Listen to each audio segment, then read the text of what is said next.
Please welcome back Secretary Hillary Rodham Clinton and President Vjosa Osmani, Republic of Kosovo.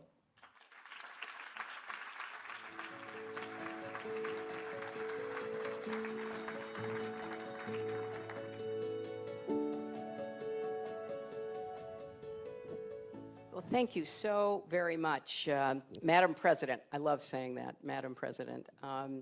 It's absolutely wonderful to have this chance to talk with you here in Sofia. You know, our program today is about breaking barriers, and you have been vocal and active in pursuing your goal of breaking barriers, you know, not just for yourself, which you have done, but for women and girls, and also increasing entrepreneurship and business opportunities for women. If you could, explain why you think the advancement of women and girls really is rooted in their economic opportunities, and how best can we try to provide more of that? Well, thank you so much, Madam Secretary, for making sure that the voice of Kosovo is heard, and I would say also making sure that we lead through the power of example. I'm so pleased to join you all here today on a topic that is so close to my heart and something that so many in Kosovo, so many women well before me have been working on pushing forward. I strongly believe that empowering women, especially their economic empowerment, leads to empowering societies. So it's a cause so much greater than ourselves.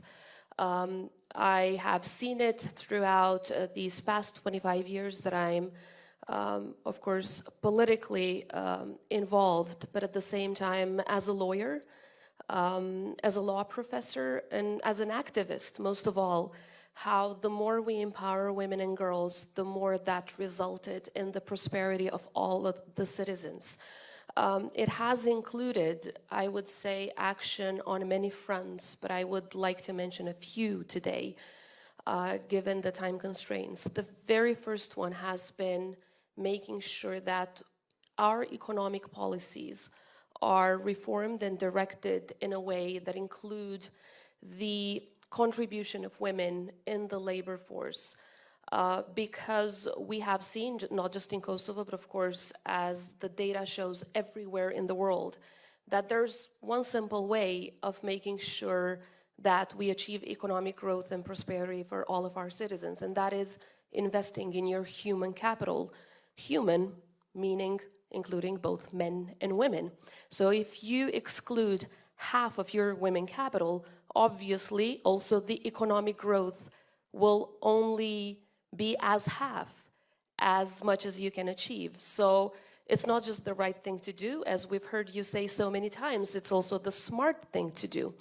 Kosovo, unfortunately, for way too many years has had a very high inactivity rate among women. It used to be about 81% for many reasons, both because traditionally we've had a very patriarchal society, and secondly, economic reforms were not directed at including and supporting the entire human capital.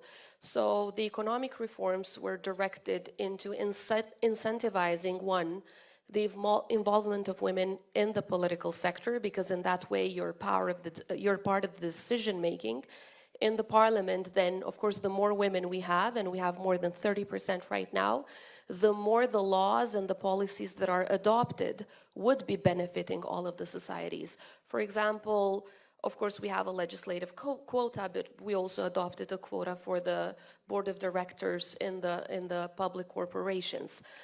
Secondly, that also means policies that support education of women, because education is another important aspect of the economic empowerment of women. And thirdly, that means more justice, or more rule of law and equality, because no matter how much you change the laws, if you have a justice system that does not implement them on an equal way, you will not be achieving the desired results. And let me give an example. We do have perfect laws when it comes to inheritance, inheriting property. But then in practice, that is being implemented only in 20% of the cases. Or we do have laws and a constitution that is the most modern on European soil when it comes to human rights and equality before the law. However, we still have a justice system that needs to be reformed in a way that it tackles issues like domestic violence and so on, in a way that the Constitution and the legislation that is adopted requires them to do so. So there's still a very long way to go in order to achieve the economic empowerment of women. But one thing that we need to understand is that it starts with economic empowerment, but it's a transformative cycle. The more women are economically empowered by having good paying jobs, then they will have time, they will have the opportunity to send kids to kindergarten. If they do that, for every additional year that the kid spends in kindergarten, they will be more productive adults for the economy of their country, for up to 40% according to statistics. And the more, of course, women are economically empowered, the more they will be able to fight domestic violence, because then they don't stay in a violent environment any longer. And the more that all of that happens, the more you contribute to economic growth of the country. So empowering women economically has an effect beyond their own individual success. It empowers societies as a whole. So it's in the interest of both men and women to actually contribute to these economic policies, as well as determining the societal norms in a way that everyone can benefit from this empowerment.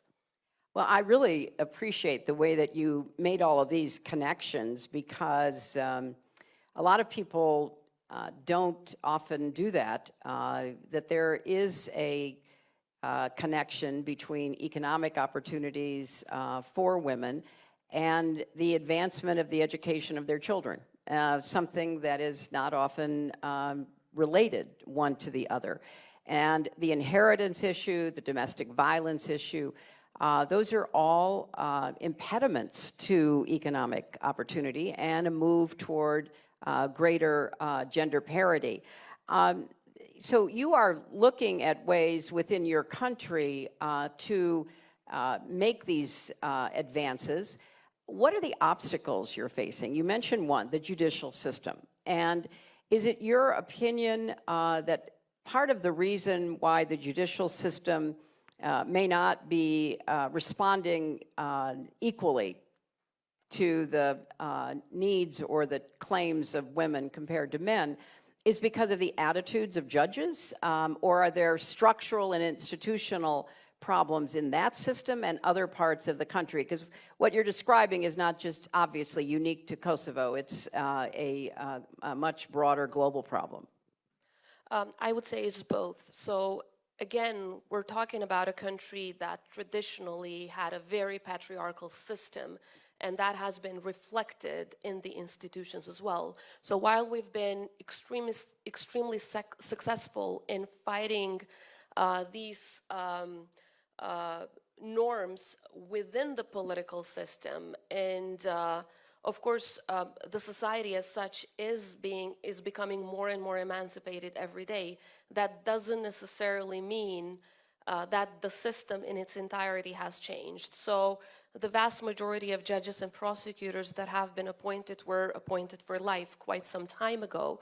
And of course, we work based on a separation of powers principle, where politicians cannot change by themselves the system. So what we have introduced and have been pushing forward is a vetting system through which judges and prosecutors would be undergoing not just an evaluation of their performance, but also issues of integrity.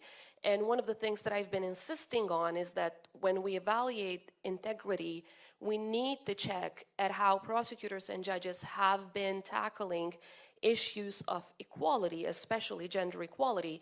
For example, if a prosecutor or a judge has decided on a case and used the, that usual justification that we hear on cases of rape, well, it was her fault, it was about what she was wearing, why did she go with that man? Then kind of trying to justify the rape that happened, then of course that judge or prosecutor should not pass the integrity test, because there's no justification to the violence and the rape that was used. Or if a judge decided to release a man with 136 criminal acts that had been committed before, and then he ended up killing his wife, well, obviously there need to be disciplinary measures towards that judge. So it is going very slowly, but we're moving forward in terms of reforms in the justice system. And I need to point out that, I mean, when you have, no matter how many times you change the laws and you make them more advanced, it is very discouraging for women when they don't feel like they have judicial protection of their rights. Because even if politicians fail, because, we come and go, there's one system that should never fail in protecting the citizens, and that is the justice system. They need to feel that even if we do an injustice towards them, they can find protection in the justice system. That's why it's called the justice system, because it has to deliver justice for all, no matter the gender that you represent. And I think we will finally feel that our country is standing on its own feet and it's moving forward with steady steps.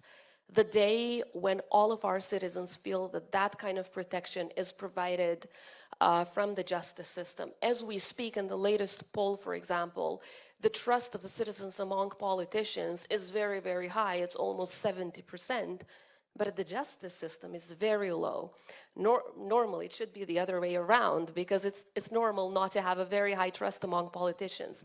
But I think we need to continue working so that we have judges and prosecutors who understand that that is the only way to make democracy work and to have societies that truly prosper. Because as I said, unless men and women, boys and girls both prosper, we cannot talk about an entire society prospering. And this, the more they feel that their rights can be protected, the more they will be encouraged to innovate, to succeed in business or politics or in education. And that will be the encouraging message that is sent to little girls. Well, I must say, I don't know any country where the politicians are at 70% favorability. Well, Kosovo. Yeah, you need to teach the rest of us how to do that, because that's quite remarkable. But it's one of the many reasons why you recently were given a very large investment from the Millennium Challenge Corporation, which is an American entity that supports countries in trying to make big changes. And so the MCC Kosovo Compact is the largest investment ever made in the energy sector in Kosovo. And a key component of this compact, President Osmani, is frankly your efforts to transform your country's energy sector and encourage women to work in this sector. This has now been recognized and frankly rewarded by the United States because of your efforts as president and the government's efforts. Can you tell us a little bit about how you've tried to focus on the energy sector and what you mean by including women in a reformed energy sector? Thank you for making that point. In fact, the MCC Compact program, and generally what the MCC does, I think is one of the most important U.S. programs that they approach countries that need economic support, but there are conditions. And two of the most important conditions are you need to show that you are a true democracy, and secondly, that you are delivering on rule of law. And when I say rule of law, that of course is it's absolutely linked to delivering on justice for all, gender equality, and so on.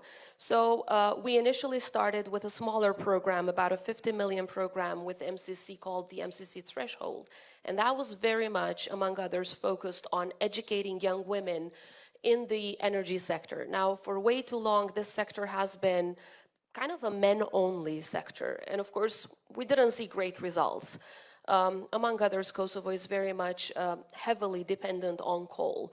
So as we speak, we're trying to transform our energy sector into sustainable energy, green energy, and most of our investment is in wind and solar.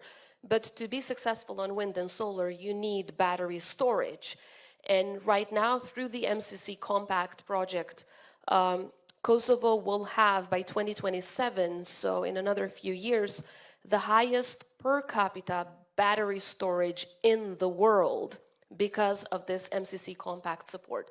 Now, when we were negotiating it, the battery storage was component number 1, private sector empowerment was component number 2, and as president, I insisted that there must be a women empowerment in energy component, because that was the only way to involve all of the society and truly make sure that you use all of your human capital. So that has been included, and we strongly believe that, as we did with the MCC Threshold program by educating women in the United States in the energy sector, and now they are all back really included in this sector, we will be able to create good paying job for everyone, jobs in everyone in Kosovo, and make sure that women give the kind of perspective that in most cases men cannot, but also take into account the benefits of sustainable development. Because while most of the men in the room in these kind of meetings will be talking to you about money, numbers, women always also talk about the benefits of all, the benefits in health, the benefits to raising a child in a sustainably developed environment, the benefits of innovation and how important that is for youth. And that is so crucial for a country like Kosovo, because we have the youngest population in Europe with about 53% under 25. And of course, a very young population will look for opportunities like this.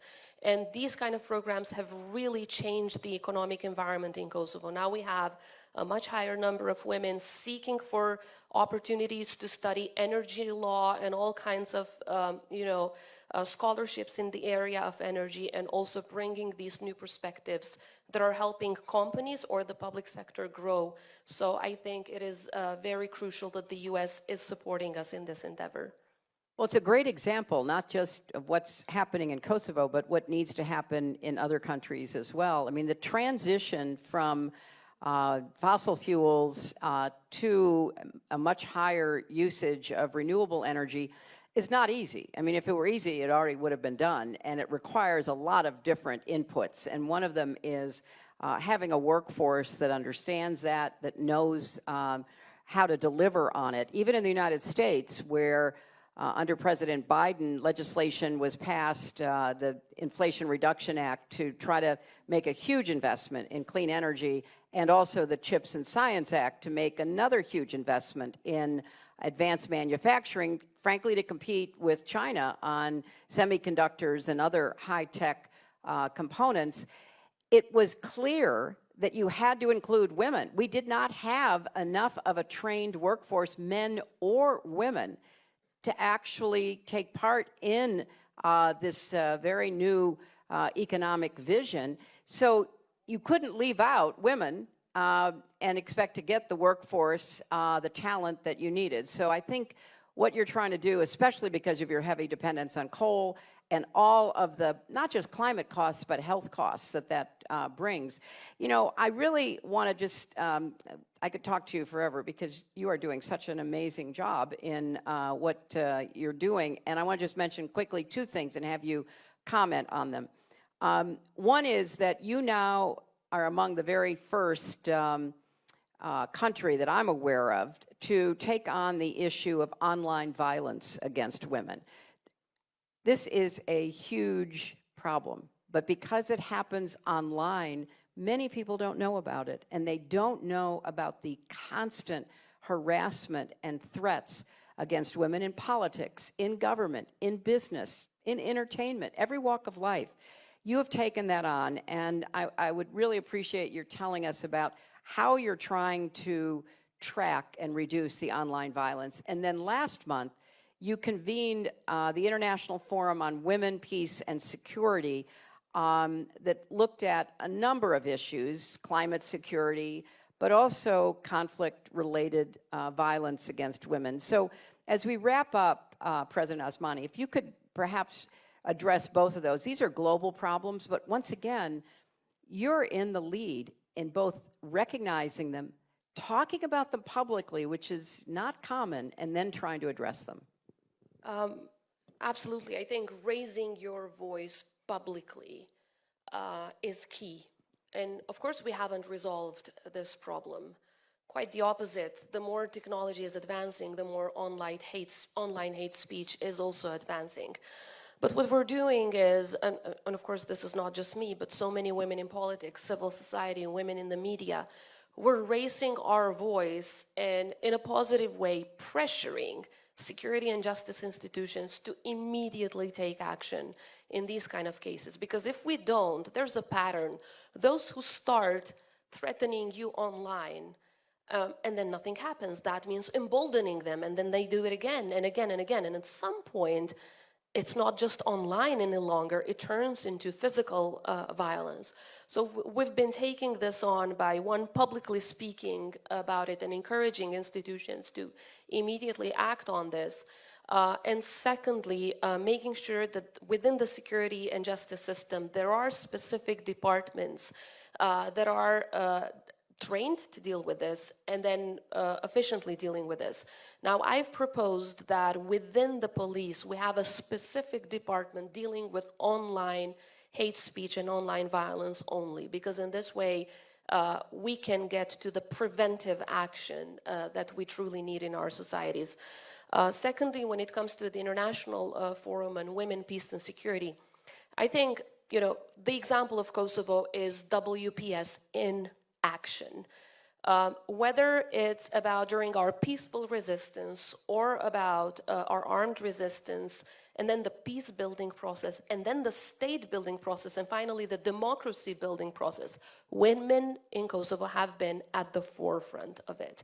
And this year's forum, for which I want to thank you for sending a video that meant so much to all of the thousands of participants, has shown one of the biggest problems that we have on women's participation in women, peace and security processes is the fact that there are so many conflicts around the world. And with survivors of sexual violence around the world, we decided as Kosovo to make sure that we invite them from all over the globe and showcase the fact that we've built the strongest support system that exists right now for rape survivors. As we see, even right now, rape is being used as a tool of war, is the most horrendous tool of war. And during the Milosevic genocidal regime, there were about 20,000 women that were raped in Kosovo. But we've managed to build a support system that fights the stigma and empowers them, because it's so crucial that they're not just survivors, but they are survivors who thrive. And they have been thriving, not just within the country, but they are sharing the example of thriving and, you know, turning pain into strength all around the world. And these champions, these heroines, they have been going to Ukraine, to the Middle East, to Africa, to empower other survivors of sexual violence during the war. We also tackled climate security in this summit, because women and girls are those who are mostly affected. So we need to treat climate security as part of the women, peace and security agenda. But as a final point, Madam Secretary, in order for women to be empowered, peace is a precondition. Unless you have peace in your country, unless you live in a stable country, unless you have freedom to begin with, you will never be able to economically prosper. So let me take this moment, and I know you've heard this 1,000 times or 1,000,000 times from the people of Kosovo, to express the gratitude of the people of Kosovo to you, to President Clinton, and all the American people for giving the people of Kosovo just that, freedom, peace, and democracy. Without that, we would have never been able to talk about economic prosperity, about equality, or just have the chance to fight for it. So let's join forces to help all those around the world who need a helping hand now. Kosovo right now is a thriving democracy, a thriving economy, and a testament to what democracies can achieve when they stand together united against tyrannies and against genocidal regimes. And now we absolutely welcome the chance to give back. Let's express our appreciation to President Osmani for today and for every day. Thank you so much. Thank you so much. It's been an honor. Thank you, everyone.